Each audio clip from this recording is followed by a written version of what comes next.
let them alone.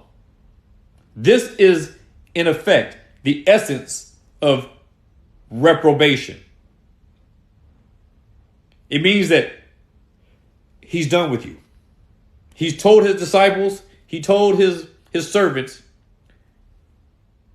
forget that person. Let them alone. They are blind. And all those who follow them, they're blind. And those who follow them will get the same result, the same reward as those who are leading them.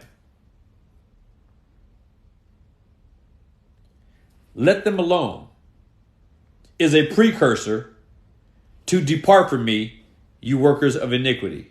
And my friend Griffstone, thank you for that word there.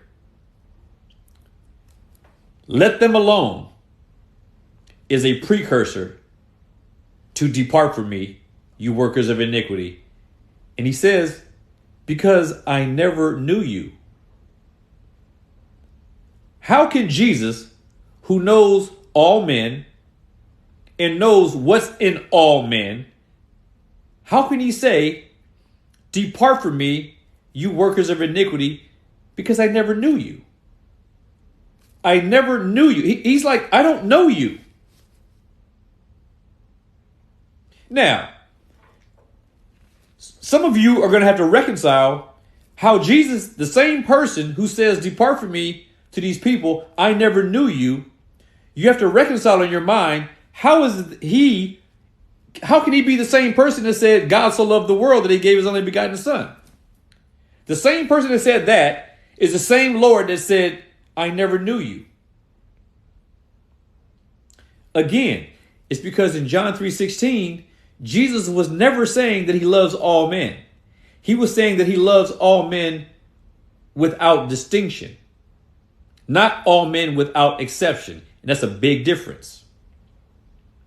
Because there's no way you can reconcile him telling somebody on Judgment Day, I never knew you.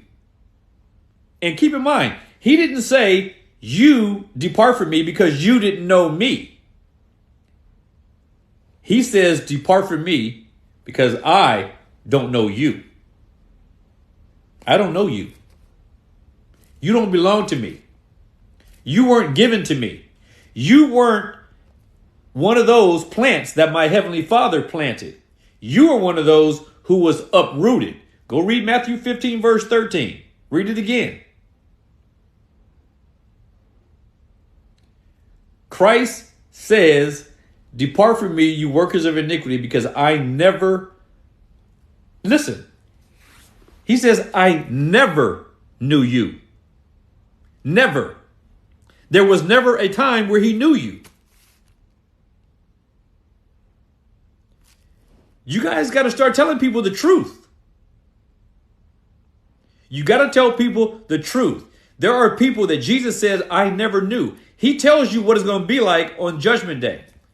At that great white throne judgment, he's telling you that there are going to be people that he's going to tell, depart from me, you workers of iniquity, because I never knew you. Never. I didn't know you and then we fell off. I didn't know you and then we broke up. I didn't know you and then you changed your mind. Jesus says, I never knew you. We never had a relationship.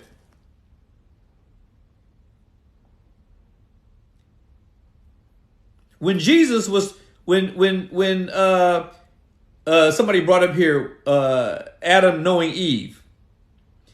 When Adam knew his wife Eve, is talking about the intimate connection.